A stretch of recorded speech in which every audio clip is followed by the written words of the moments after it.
I worked at a pizza place, but it was always just like, my main focus was music, you know? Ever since I was little, I was always like, yeah, I want to grow up and do this, you know? I want to go tour around. I had a little guitar book that showed the fingerings of chords, like tabbing out chords. That's all I wanted to do, write or play guitar. They were smart enough they could have gone to college, but they knew that they wanted to be in a band and they wanted to tour. Hey, how y'all doing? We're 2 Calgary Live from Columbus, Ohio. 'Cause I don't know just where I came from. I was standing just a little song. Now I'm sitting right here with my head on the block, just waiting for the gas to fall.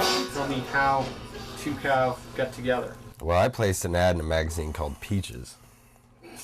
No, I'm just kidding. Dustin and I went to high school together.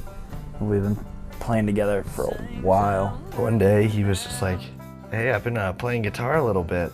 I'm going to teach you how to play drums. And so we did. I went to Ohio State for a year, and all of my friends either could play or were learning how to play. And so I started playing open stages and stuff like that. And I met Micah when I was playing at one of those open stages. He had mentioned before they didn't really like playing, or didn't really want to be in a band or anything. But I was like, hell, I'll ask him anyway.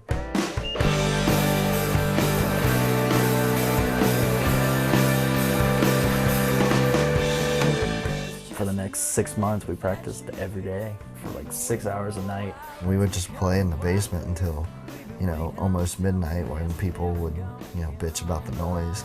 Did probably about a dozen shows around Columbus, and then just went into the studio, made the first record.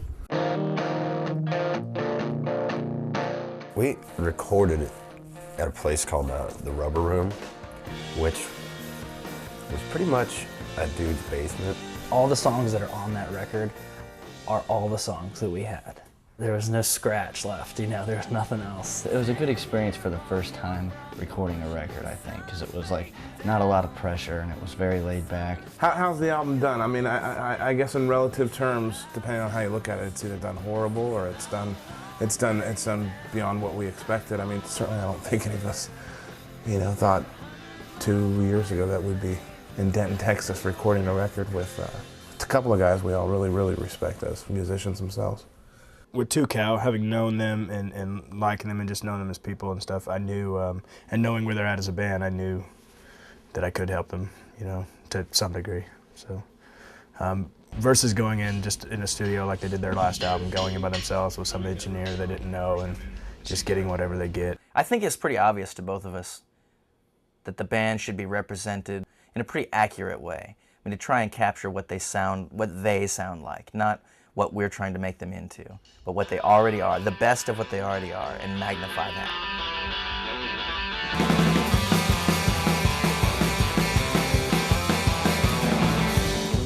They're naturally a really good band, and I think it would be unfair to them to go in and, you know, and just sort of impress your vision or something upon them. I don't totally want to kill the way it kind of ebbs and flows. I mean, I like on those transitions where you guys grab it hard.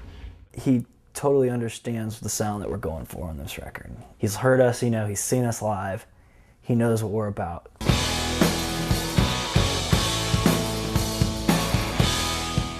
I think we have a lot of energy when we play live, and replicating that is a big deal for me, making that come through on the record. We're gonna try to, you know, get everything set, get the tones and everything, and then just play the song and get the bass track, drums, and rhythm guitar track all in one, you know, swing. So it captured the feel of that take in the song.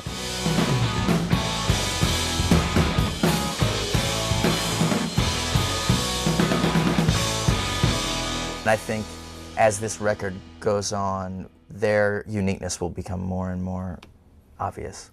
I wish I was as good as them when I was their age. I'd be a lot farther down the road now, probably. Well, I can't help but wonder how it is you sleep at night. It sounds like it's just We'd like to get to a point where we're completely self-supportive as a band. You know, and certainly we're happy with the way the first record went, and would we like to expand our audience? Absolutely. I think my main goal in general, financially, is just to get to a point where we can make a living doing it, to the fact where we come home for a couple of weeks, I have a little bit of money, you know, to maybe have a cheap apartment.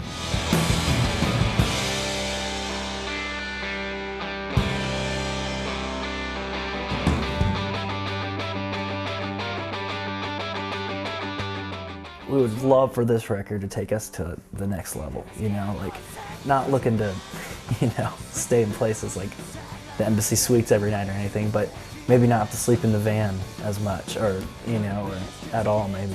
We didn't expect very much out of the last record, and it's done exceedingly well, you know, considering our level as a band. But I'm really confident that these songs are way better, and that it will be a stepping stone for us. To what? Who knows?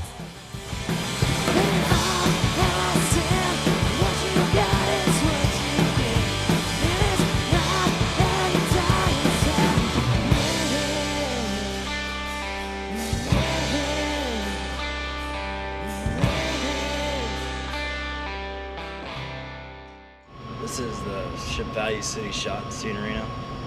We're just here picking up some crap and gonna take it back over to the football stadium. We're a band that when we have downtime, we're gonna have cash flow problems. You know, we had to get CDs pressed up, which is a significant expense, and without having a label to pay for that, we had to pay it ourselves. We had a date set that we had to have the money in by, and it was just impossible.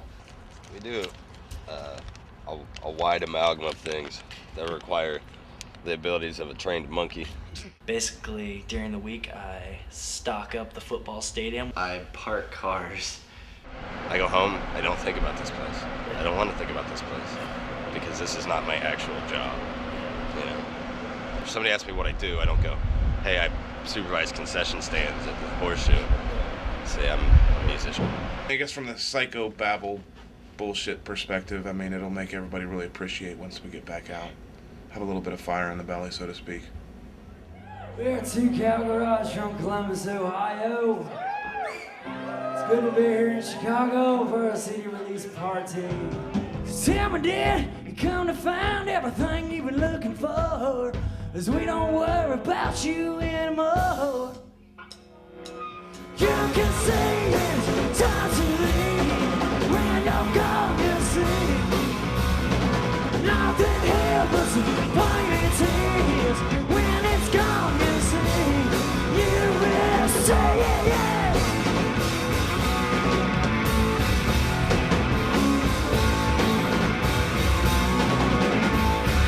If you can't do it live, then there's no sense in even making a record. The point is to go out and play your music in front of people.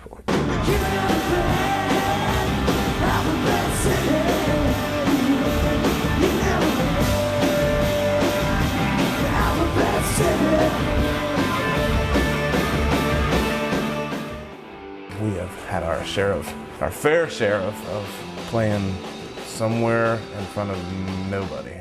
Some nights are good, some nights are tonight. We sat through fucking 2 hours of bitch playing a harp. Bands like Slobberbone and the Truckers and stuff, we see them getting to do stuff. As far as like the levels that they're on, that's the kind of like the goal we're shooting for, you know? Because like we know the kind of music we're playing is never gonna be huge. Put the wall against your back. Wait for us to crack.